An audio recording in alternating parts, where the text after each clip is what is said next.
प्रणव के वाच्यार्थ रूप सदाशिव के स्वरूप का ध्यान। वर्णाश्रम धर्म के पालन का महत्व, ज्ञानमयी पूजा, संन्यास के पूर्वांगभूत, नांदी श्राद्ध एवं ब्रह्मा यज्ञ आदि का वर्णन। श्री स्कंद ने कहा, महाभाग मुनीश्वर वामदेव, तुम्हें साधुवाद है, क्योंकि तुम भगवान शिव के अत्यंत भक्त हो और शिव तत्व के ज्ञाताओं में सबसे श्रेष्ठ हो।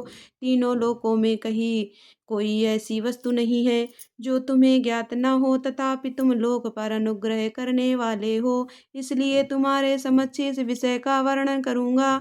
इस लोक में जितने जीव हैं वे सब नाना प्रकार के शास्त्रों से मोहित हैं।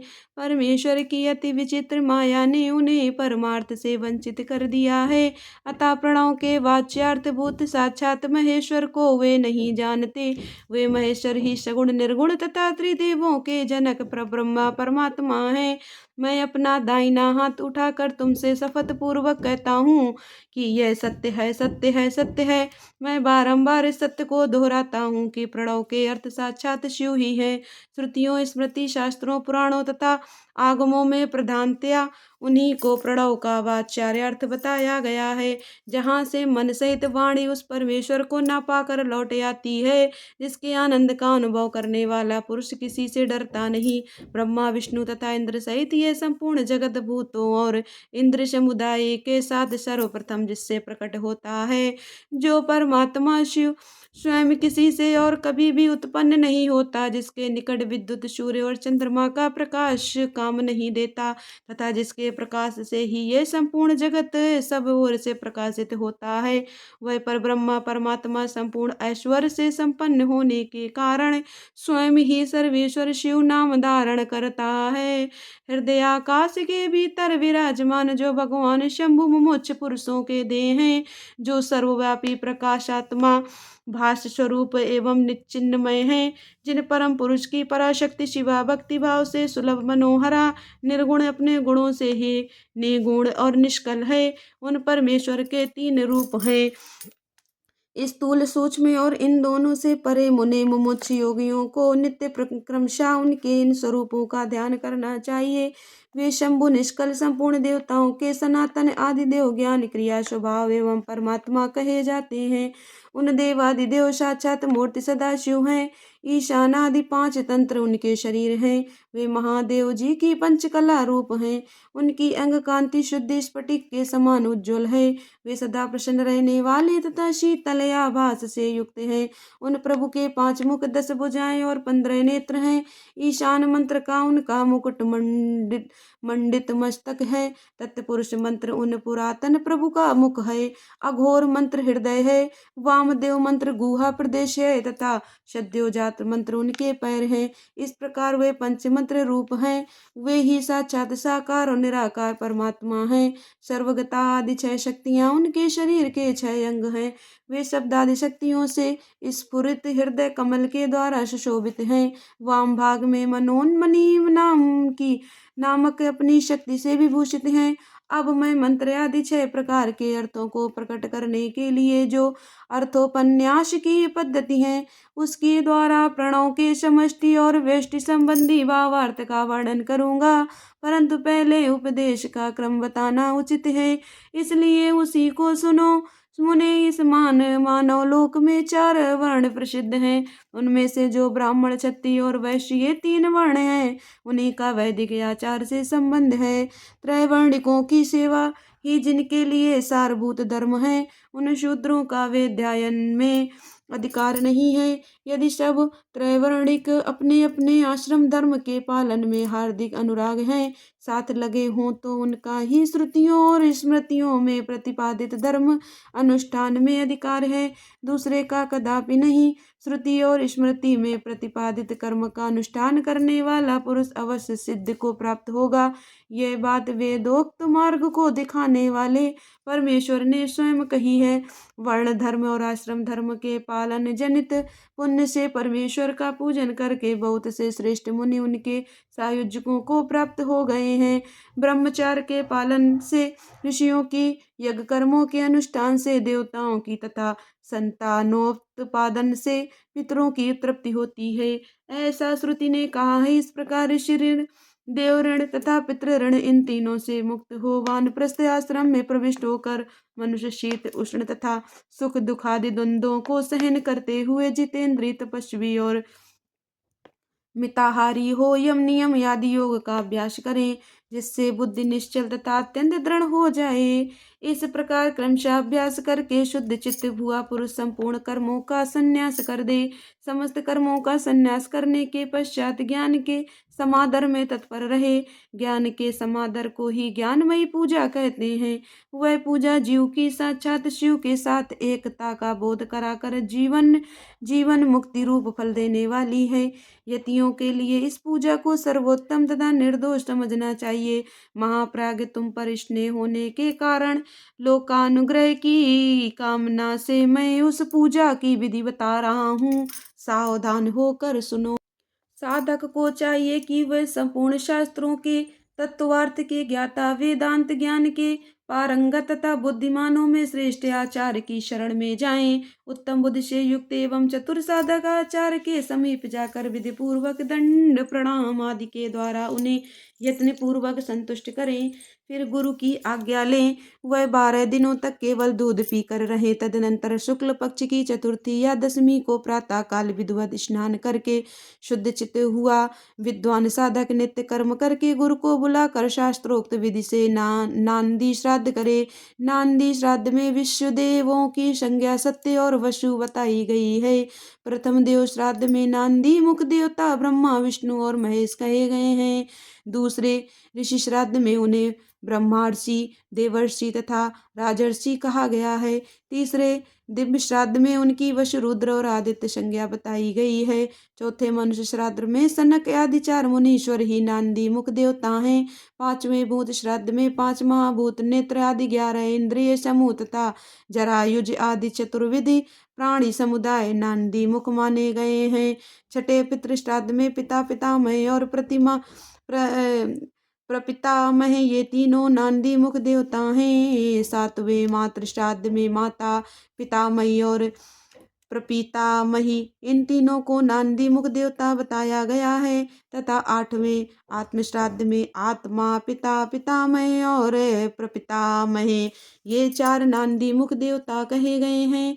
माता महात्मक श्राद्ध में मातामह, प्रमात्मामय और वृद्ध प्रमातामह ये 3 नांदी मुख देवता संपत्नीक बताए गए हैं।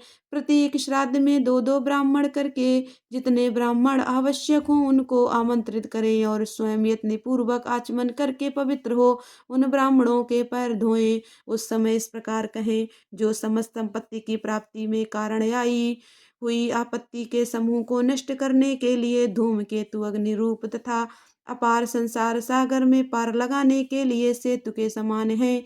वे ब्राह्मणों की चरण धूलियां मुझे पवित्र करें। जो आपत्ति रूपी घने अंधकार को दूर करने के लिए सूर्य, अभीष्ट अर्थ को देने के लिए कामधेनु तथा समस्त तीर्थों को जल से पवित्र मूर्तियां हैं, वे ब्राह्मणों की चरण धूलियां मेरी रक्षा करें। ऐसा कहकर पृथ्वी पर दंड की भांति पड़कर साष्टांग प्रणाम करें। तत्पश्चात पूर्वाभिमुख बैठकर भगवान शंकर के युगल चरणाविंदों का चिंतन करते हुए दृढ़ता पूर्वक आसन ग्रहण करें।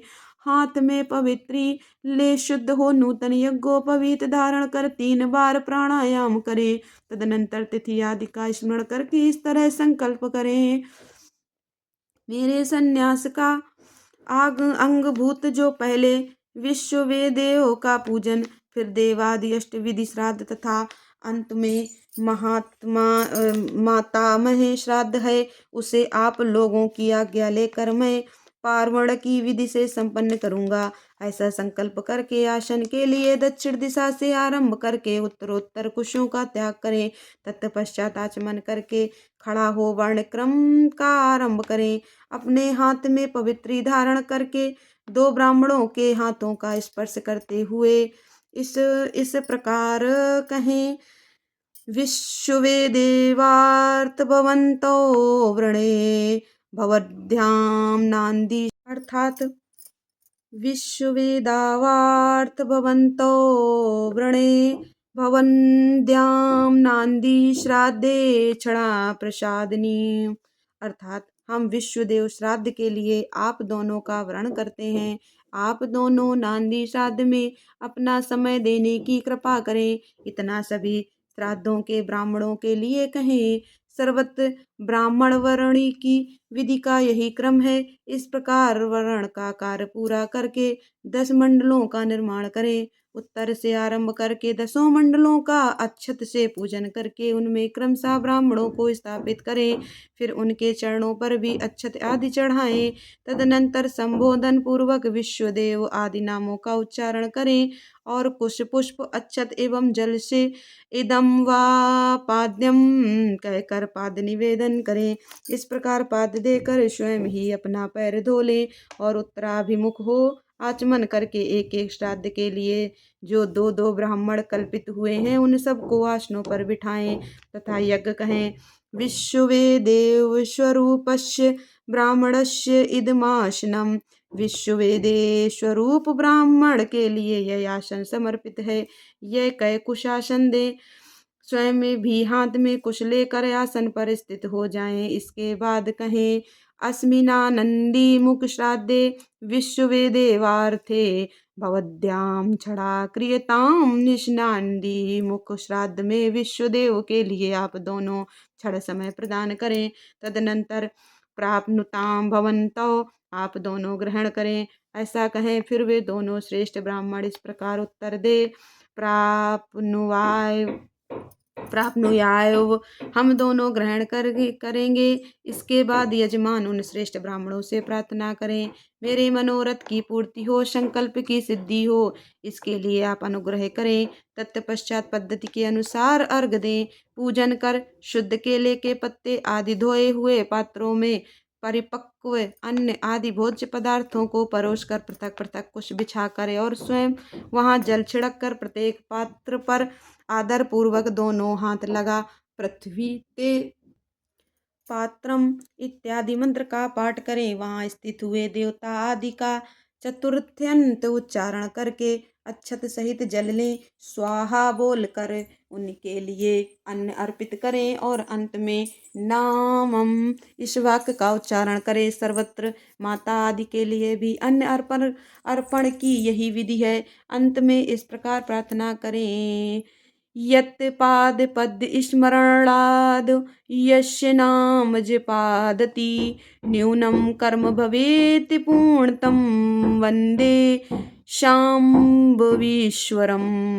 जिनके चरणाविंदों के चिंतन एवं नाम जप से न्यूनता पूर्णत्व अधूरा कर्म भी पूरा हो जाता है उन शाम्ब सदाशिव उमा महेश्वर की मैं वंदना करता हूँ। इसका पाठ करके कहें ब्राह्मणों मेरे द्वारा किया हुआ ये नांदी मुख श्राद्ध यथोक्त रूप से परिपूर्ण हो।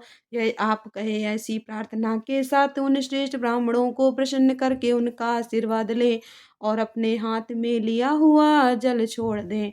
फिर पृथ्वी पर दंड की भांति गिरकर प्रणाम करें और उठकर ब्राह्मणों से कहें यह अन्न अमृत रूप हो। फिर उदार चेता साधक हाथ जोड़ अत्यंत प्रसन्नता पूर्वक प्रार्थना करें। श्री रुद्र सूक्ता चमकाध्याय सहित पाठ करें। पुरुष सूक्त की भी विधिवत आवृत्ति करें। मन में भगवान सदाशिव का ध्यान करते हुए ईशान सर्व विद्या नाम इत्यादि 5 मंत्रों का जाप करें। जब ब्राह्मण लोग भोजन कर चुके तब रुद्र सूक्ता पाठ समाप्त कर क्षमा प्रार्थना पूर्वक उन ब्राह्मणों को पुनः अमृता पिधान मशी स्वाहा यह मंत्र पढ़कर उत्तरा पोषण के लिए जल दें। तदनंतर हाथ पैर धो आचमन करके पिंडदान के स्थान पर जाएं। वहां पूर्वाभिमुख बैठकर मौन भाव से 3 बार प्राणायाम करके इसके बाद मैं नांदी मुख श्राद्ध का अद्भुत पिंडदान करूंगा ऐसा संकल्प करके दक्षिण से लेकर उत्तर की ओर 9 रेखाएं खींचें और उन रेखाओं पर क्रमशः 12-12 पूर्वांग कुश बिछाएं। फिर दक्षिण की ओर से देवता आदि के 5-5 स्थानों पर चुपचाप अक्षत और जल छोड़ें। पितृवर्ग के 3 स्थानों पर क्रमशः अक्षत जल छोड़कर 9वें माता महादि के स्थान पर भी मार्जन करें। तत्पश्चात अत्र पितरो माध्यध्वम कहकर देवादि के पांचों स्थानों पर क्रमशः अक्षत जल छोड़ें। इस प्रकार अवनेजन दे पांचों स्थानों पर प्रत्येक के लिए 3-3 पिंड दें। इसी तरह शेष स्थानों पर भी करें। अपने गुहा सूत्र में बताई हुई पद्धति के अनुसार सभी पिंड पृथक पृथक देने चाहिए। फिर पितरों के साधुण्य के लिए जल अक्षत अर्पित करें। तत्पश्चात अपने हृदय कमल में सदा शिव देव का ध्यान करें और पूर्वोक्त यत्पाद पद स्मरणात् इत्यादि श्लोक का पुनः पाठ करके ब्राह्मणों को नमस्कार पूर्वक यथाशक्ति दक्षिणा दें। फिर त्रुटियों के लिए क्षमा प्रार्थना करके देवता पितरों का विसर्जन करें। पिंडों का उत्सर्ग करके उन्हें गौओं को खाने के लिए दे दें अथवा जल में डाल दें। तत्पश्चात पुण्याय वाचन करके सुजनों के साथ भोजन करें। दूसरे दिन प्रातःकाल उठकर शुद्ध बुद्धि वाला साधक उपास पूर्वक व्रत रखे। कांख और उपस्थ के बालों को छोड़कर शेष सभी बाल मुड़वा दें, परंतु शिखा के 7-8 बाल अवश्य बचा लें। फिर स्नान करके धुले हुए वस्त्र पहनकर शुद्ध हो 2 बार आचमन करके मौन हो विधिवत भस्म धारण करें। पुण्याह वाचन करके उससे अपने आप का प्रोक्षण कर बाहर भीतर से शुद्ध हो होम द्रव्य और आचार की दक्षिणा के द्रव्य को छोड़कर शेष सभी द्रव्य महेश्वरार्पण बुद्धि से ब्राह्मणों और विशेषता शिव भक्तों को बांट दें। तदनंतर गुरु रूपधारी शिव के लिए वस्त्र आदि की दक्षिणा दें। पृथ्वी पर दंडवत प्रणाम करके डोरा कौपीन वस्त्र तथा दंड आदि जो धोकर पवित्र किए गए हों धारण करें। तदनंतर होम द्रव्य और शमिधा आदि लेकर समुद्र या नदी के तट पर पर्वत पर शिवालय में वन में अथवा गौशाला में किसी उत्तम स्थान का विचार करके वहां बैठ जाएं और आचमन करके पहले मानसिक जप करें। फिर ओम नमो ब्राह्मणे इस मंत्र का 3 बार जप करें। अग्निमीले पुरोहितम इस मंत्र का पाठ करें। इसके बाद अत्र महाव्रतम अग्निव्रये देवानाम यतस्य समाम्नायम ओम ईशे त्वर्जे त्वां वायवस्त अग्न आयाहि वीते तथा शमनो देवी रभीष्टे इत्यादि का पाठ करें। तत्पश्चात माया रासाता जाभाना लागा पंच पंचसंवत्सरमयं श्यामां नायाय सम्मानात् अथ शिक्षां प्रवक्ष्यामि वृद्धिरादैच्छदार्थो धर्म जिज्ञासा अथातो ब्रह्म जिज्ञासा इन सब का पाठ करें। तदनंतर यथासंभव वेद पुराण आदि का स्वाध्याय करें। इसके बाद ओम ब्राह्मणे नमः, ओम इंद्राय नमः, ओम सूर्याय नमः, ओम सोमाय नमः, ओम प्रजापते नमः, ओम आत्मने नमः, ओम अंतरात्मने नमः, ओम ज्ञानात्मने नमः, ओम परमात्मने नमः इत्यादि रूप से ब्रह्मादि शब्दों के आदि में ओम और अंत में नमः लगाकर उनके चतुर्थ्यंत रूप का जप करें। इसके बाद 3 मुट्ठी सत्तू लेकर प्रणव के उच्चारण पूर्वक 3 बार खाएं और प्रणव से ही 2 बार आचमन करके नाभि का स्पर्श करें। उस समय आगे बताए जाने वाले शब्दों के आदि में प्रणव और अंत में नमः स्वाहा जोड़कर उनका उच्चारण करें। यथा ओम आत्मने नमः स्वाहा, ओम अंतरात्मने नमः स्वाहा, ओम ज्ञानात्मने नमः स्वाहा, ओम परमात्मने नमः स्वाहा, ओम प्रजापते नमः स्वाहा इति। तदनंतर पृथक पृथक प्रणव मंत्र से ही दूध दही मिले हुए घी को अथवा केवल जल को 3 बार चाटकर पुनः 2 बार आचमन करें। इसके बाद मन को स्थिर करके सुस्थिर आसन पर पूर्वाभिमुख बैठकर शास्त्रोक्त विधि से 3 बार प्राणायाम करें।